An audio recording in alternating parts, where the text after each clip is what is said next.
நேயர்களுக்கு வணக்கம். இப்போ நம்ம பேங்காக்கில் இருக்கோம். பேங்காக்கில் ஒரு தமிழர் கட்டிய ஒரு மாரியம்மன் கோவில், அதாவது உமாதேவி அப்படின்ற கோவிலுக்கு நம்ம இப்போ போகிறோம், இப்போ கிளம்ப போகிறோம். ஸோ அந்த உமாதேவி கோவில் எப்படி இருக்குது, அந்த கோவில் எப்போ கட்டப்பட்டது அப்படின்றதெல்லாம் போய் நேரில் பார்க்கலாம். அங்கே வேறு என்ன வழிபாடுகள்லாம் இருக்குது, யார் கட்டினது அப்படின்றலாம் பார்க்கலாம். வைத்தி படையாச்சி என்கிறவர் 1879 கட்டின கோவில் தான் இந்த ஸ்ரீ மகா மாரியம்மன் கோவில் என்று அழைக்கப்படுகிற உமா தேவி கோவில். இப்போ அந்த கோவிலுக்கு தான் நம்ம போகிறோம்.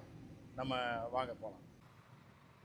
ஒரு வழியாக பேங்காக்கோட மைய பகுதியில் இருக்கக்கூடிய மகா மாரியம்மன் கோவிலுக்கு வந்துட்டோம். பார்த்திங்கன்னா மிகப்பெரிய கட்டிடங்கள்லாம் அங்கே இருக்குது. அந்த கட்டிடத்தின் கீழே இந்த மகா மாரியம்மன் கோவில் இருக்குது. நீங்கள் பார்த்தீங்கன்னா தெரியும். இப்போ நம்ம அங்கே தான் போகிறோம். அதாவது ஒரு காலத்தில் இந்த ஏரியா மக்கள் ரொம்ப நாளாக வாழ்ந்துட்டு இருக்கவங்க சொல்கிறாங்க, இந்த மகா மாரியம்மன் கோவில் தான் பெரிதாக இருந்தது. அதற்கு அப்புறம் பார்த்தீங்க அப்படின்னா, இப்போ நான் க்ளோஸில் காட்டுறேன் பாருங்கள். இதான் மகா மாரியம்மன் கோவிலோடைய கோபுரம். இந்த கோவில் தான் மிகப்பெரிய கோவிலாக இந்த ஏரியாவில் இருந்திருக்கு. அதுக்கப்புறம் 20ஆம் நூற்றாண்டில் இந்த கட்டடம், அதாவது ஒரு 70 வருஷம் 80 வருஷத்துக்கு முன்னாடி இந்த கட்டடம் வந்திருக்கு. இதுதான் கோவிலுக்கு முன்னாடி இருக்கக்கூடிய கட்டடம். அதுக்கப்புறம் இப்போ இந்த 21ஆம் நூற்றாண்டில் இந்த மாதிரியான மிகப்பெரிய கட்டடங்கள்லாம் இந்த ஏரியாவில் வந்துருச்சு. ரொம்ப பிஸியான பரபரப்பான ஏரியா இது. பார்த்தீங்கனாலே தெரியும். இப்போ கோவில் இருக்கிறதுனால போலீஸ் காவலும் போட்டிருக்காங்க. இப்போ நம்ம கோவிலுக்கு போகலாம். என்ன இருக்குதுன்னு நம்ம பார்க்கலாம். மகாமாரியம்மன் கோவில், இது ஸ்ரீ மகாமாரியம்மன் கோவில்னு அழைச்சாலும் இது உமாதேவி கோவில் அப்படின்னு இருக்குது. இந்த கோயிலுக்கு தான் இப்போ நம்ம போய் பார்க்கலாம். பார்த்தீங்கன்னாலும் தெரியும், சாலைகள்லாம் பரபரப்பான ஒரு சாலையில் அமைஞ்சிருக்குது. கோவில் மிக பரபரப்பான இடம் இது, தாய்லாண்டில்.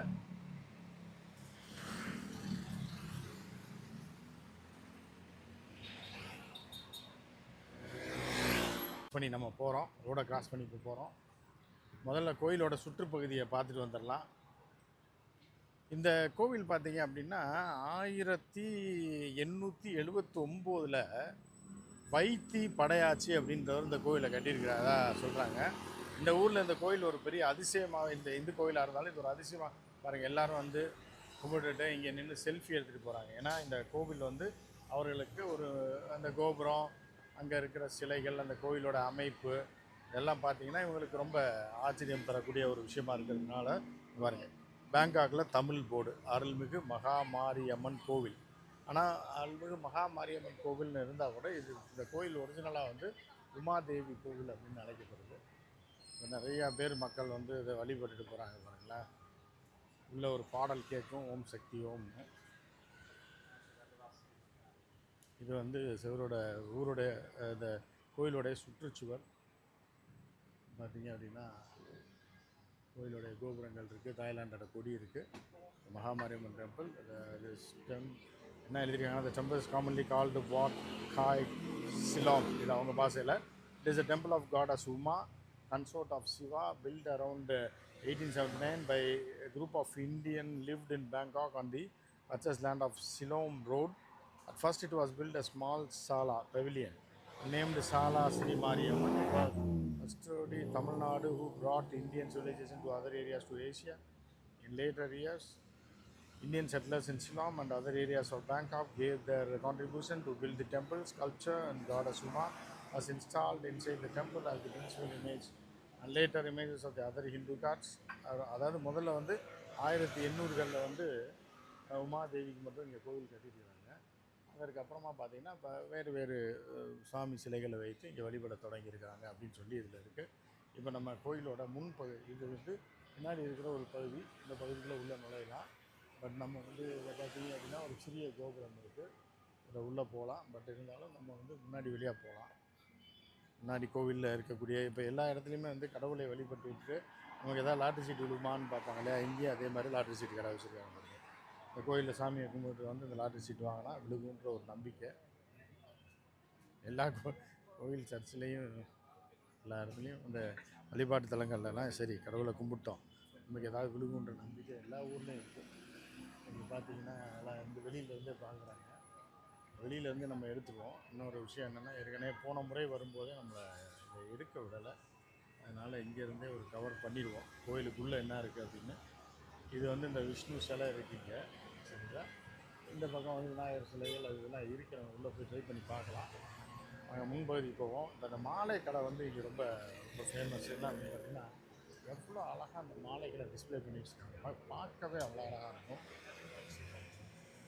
இது ஒரு ஒரு பெரிய ஒரு கலை தான். மாலைகளை வந்து கட்டுவது எல்லா ஊர்லேயுமே பார்த்திங்க அப்படின்னா பெரிய மாலை இருக்குது, சின்ன மாலை இருக்குது. இந்த அளவு தான். இங்கே உள்ள டிசைனை பார்த்திங்க, மாலை ரொம்ப அழகாக பண்ணியிருப்பாங்க. அவ்வளோ பியூட்டிஃபுல்லாக பண்ணியிருப்பாங்க அவரோட கைவண்ணம் பாருங்கள் இந்த கடையில். ஆனால் இங்கே வந்து பார்த்திங்க அப்படின்னா தாய்லாண்டை பொறுத்தவரை தாமரை பூ தான் வந்து வழிபாட்டுக்கு சிறந்ததாக பார்க்குறது. பாருங்கள் இந்த வெண் தாமரைலாம் நம்ம ஊரில் நீங்கள் பார்க்கவே முடியாது, பார்த்துருக்கவே மாட்டீங்க. இதெல்லாம் இங்கே விற்கிறாங்க. அதே மாதிரி பார்த்திங்கன்னா வண்ண வண்ண ஒரு இதில் தாமரை பூக்கள், ரோஜா பூக்கள் இருக்குது. இந்த மாதிரி இந்த தாமரை பாருங்கள், இதெல்லாம் நம்ம பார்த்துருக்கவே மாட்டோம். இயற்கையான இங்கே விளையக்கூடிய தாமரை முட்டுகளோடு இருக்குங்க. இதெல்லாம் நம்ம ஊரில் பார்க்கவே முடியாது. ரொம்ப அழகாக அந்த இந்த இது ஒரு பூ, அதை கட் பண்ணியிருக்காங்க. தாமரை மலரில் முட்டோட கட் பண்ணி வச்சுருக்காங்க. அதுக்கப்புறம் வந்து சாமந்தி பூ இருக்குது, மல்லிகை பூ இருக்குது. எல்லாமே இது வந்து பிளாஸ்டிக் மாதிரியே இருக்குது, செஞ்ச மாதிரியே இருக்குது. இது எல்லாமே இயற்கையான பூக்கள். இவர்கள் எல்லாமே தாய்லாந்தை சேர்ந்தவர்கள், தமிழர்கள் கிடையாது. இது எல்லாமே இந்த பூ கட்டக்கூடிய கலைஞர்கள். பார்த்தீங்கன்னா இந்த கலைஞர் எவ்வளோ அழகாக இந்த மாலையை தொடுத்து வச்சுருக்காருன்னு பாருங்கள்.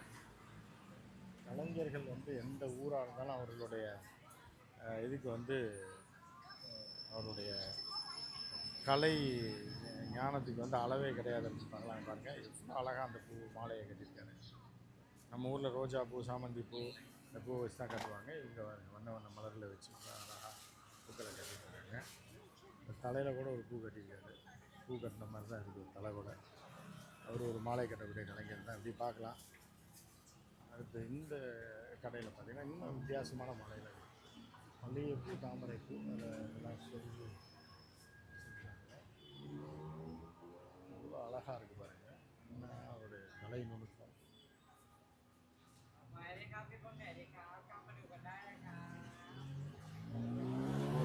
அந்த கடை எல்லாமே கோவிலுக்கு எதிர்த்தாப்புல உள்ள கடை.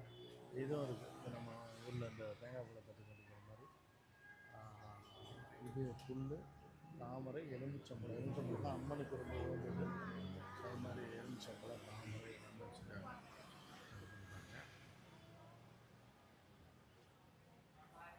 ஃபுல்லாகவே மாலை கடை தான். இந்த பக்கம் பார்த்திங்கன்னா இதுதான் கோயிலோட ஃப்ரண்டேஜு, முன்பக்கம்.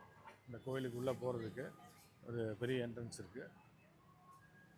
சாலை இப்போ வரிசையாக இந்த பக்கம்லாம் அந்த கோயில் மாலை கடைகள் இருக்குது, இங்கெல்லாம் இருக்குது. இது தாண்டினா இந்த கோயிலுக்குள்ளே நம்ம உள்ளே போகலாம். இதெல்லாம் பார்த்திங்க அப்படின்னா அந்த மாரியம்மன் கோயில் கோபுரம். கோபுரத்துலேருந்து அப்படியே அந்த மெயின் என்ட்ரன்ஸ் பூட்டியிருக்கு. போலீஸ் பாதுகாப்பு வந்து ஆக்சுவலாக வந்து இங்கே வந்து இப்போ பேங்காக்கில் வந்து போலீஸ் பாதுகாப்புன்றதே பெருசாக இருக்காது. ஆனால் வந்து பார்த்தீங்க அப்படின்னா இங்கே போலீஸ் பாதுகாப்பு போட்டுருக்காங்க. Sir camera not allowed.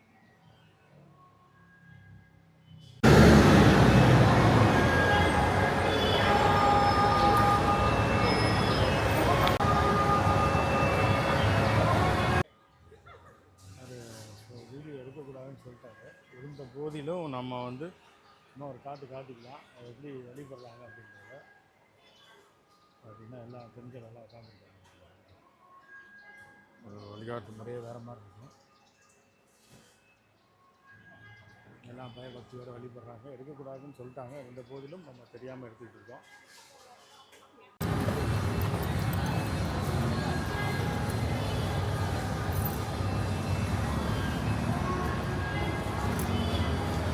இப்போ வந்து கோயிலை வந்து நைட்டில் எப்படி இருக்குன்னு நம்ம பார்க்கலாம். பார்த்திங்கன்னா ஒரு மிகப்பெரிய ஒரு ஜெகஜோதியாக இருக்குது இந்த கோயில் பார்க்குறதுக்கு. ரொம்ப அழகாக இருக்குது. ஸோ அந்த கோவிலில் வந்து ஏற்கனவே நம்ம ஒரு 7-8 வருடங்களுக்கு முன்பு வந்தபோது கூட எடுக்க விடலை. ஆனால் உள்ளுக்குள்ளே வந்து இவ்வளோ பிரம்மாண்டமாக இல்லை. இப்போ நிறைய மாற்றங்களை கொண்டு வந்திருக்கிறார்கள் கோயிலில். உள்ளுக்குள்ளே நிறைய அந்த சந்நிதியில் உமாதேவியோட சந்நிதியில் நிறையா மாற்றங்களை கொண்டு வந்திருக்காங்க. எல்லாமே அங்கே உள்ள அர்ச்சகர்கள் எல்லாமே நம்ம சென்னையை சேர்ந்தவர்கள் தான், பெருவாரியாக தமிழ்நாட்டை சேர்ந்தவங்க தான் தங்கி பணிபுரிகிறாங்க. இந்த பேங்காக் வந்தீங்க அப்படின்னா நிச்சயமாக நம்ம தமிழர்கள் கட்டிய அந்த கோவிலுக்கு வந்தீங்கன்னா உங்களுக்கு ஒரு ஒரு பெரிய ஒரு இதாக இருக்கும். ஏன்னா பேங்காக்கில் தமிழர்களே கிடையாது அப்படின்னு சொல்லலாம். வேலைக்கு இந்த நூற்றாண்டில் வந்தவங்க மட்டும்தான் இருக்காங்க. மைக்ரேட் ஆன தமிழர்கள் யாரும் இல்லைன்னா கூட அங்கே ஒரு இந்து கோவில் இருக்குது அப்படிங்கும்போது இந்து மக்களுக்கு ஒரு பெரிய ஒரு ஒரு டிஃப்ரெண்ட்டான ஒரு ஃபீலாக இருக்கும் அந்த கோயிலுக்கு போனீங்க அப்படின்னா. ஆனால் இந்த கோயிலில் பார்த்திங்கன்னா இந்து மக்களை தாண்டி எல்லாம் புத்திஸ்ட் இங்கே உள்ள பெண்கள் தான் பெருவாரியாக வராங்க. ஏன்னா பெண் தெய்வ கோயில் அப்படின்னா பெண் தெய்வ வழிபாடும் பேங்காக்கில் இருக்குது அப்படின்றதுனால இந்த கோயிலுக்கு வரலாம். எனவே நீங்கள் வந்தீங்கன்னா இந்த கோயிலுக்கு வந்து பார்த்தீங்கன்னா இது ஒரு வித்தியாசமான ஒரு அனுபவமாக இருக்கும் அப்படின்றத நம்ம பார்த்துக்கலாம். மற்றும் ஒரு விளாகில் சந்திப்போம், மற்றும் ஒரு நிகழ்ச்சியில் சந்திப்போம். நன்றி, வணக்கம்.